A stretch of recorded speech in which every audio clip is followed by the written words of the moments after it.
this hour sees that trend continuing. Alec Young is a longtime Wall Street strategist and the chief investment strategist at MAPsignals. Alex, thank you very much for joining us. Nice to see you. Great to be here. Thanks. So I guess let's just generally talk about what you think the motivating factor for this rally is right now. Well, the dollar's had an epic run. It's up about 28% since its lows in May of 2021. And compared to some bullish dollar regimes that we've seen over the last few decades, this compares really favorably. Most of the time, the dollar will take several years to go up 24%. Here, we've had a 28% sprint in a little over a year. The trade is really benefiting from Fed tightening and higher rates in the U.S. Investors can earn more income in dollar-denominated bonds than they can in their home countries in many cases. And that's really what's driving money towards the dollar. But we think the trade is very consensus, very crowded. And any sign that the Fed may slow their aggressive pace of tightening, we think will lead to dollar weakness. And we're glad that we're already starting to see hints of that now.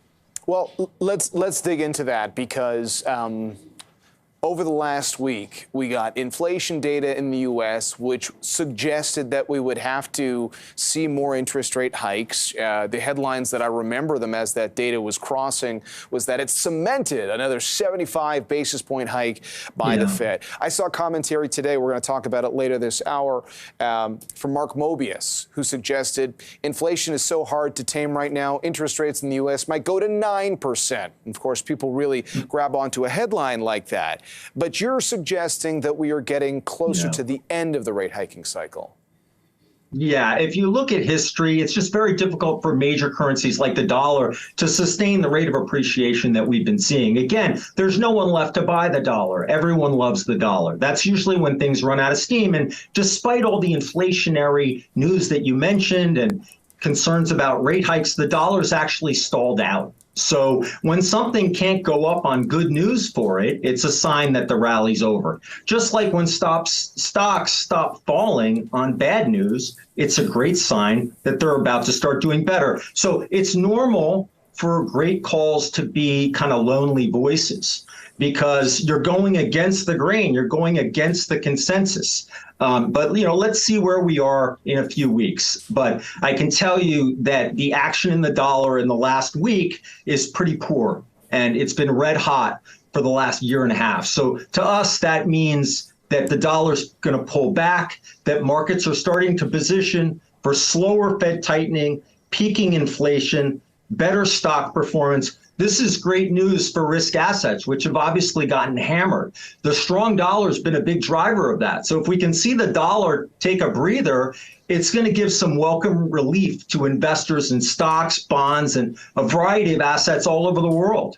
You know, the challenge of investing, and it can be challenging. This is a great example of when it can be really challenging for investors. You alluded to stock market bottoms. Now, on the one hand, and our Bloomberg colleagues were crunching the data today. I mean, for the S&P 500, we're more than 9 months into this bear market right now.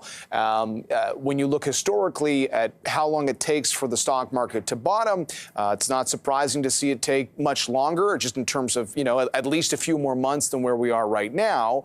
But one of these bottoms, presumably, will ultimately be the actual bottom in the market. And that's just what we don't know at this point. Yeah, I mean, one thing in terms of timing a stock market bottom, obviously very challenging. But what we do know is that the dollar strength and rising interest rates in the U.S., specifically in the 2-year, have really been happening as stocks have been falling. So one thing we're looking for at MAPsignals from a macro perspective, we want to see signs the dollar is running out of steam. We want to see signs short-term interest rates are done going up, and we're starting to see that. And that's why stocks are responding favorably. I would urge your viewers to sort of dollar average in. Don't try to nail the exact bottom. It's very tough to do. But stocks usually don't stay at the lows very long. And days like today are a reminder of what happens when stocks do turn. So I wouldn't get too cute with it. A lot of the big macro indicators show that better days may lie ahead. And I would start positioning for that and kind of dollar averaging into stocks and even bonds. The yields are just so much more attractive. The whole risk reward profile across stocks and bonds of a lot of different varieties is far more attractive today than it was when everything was peaking a year ago.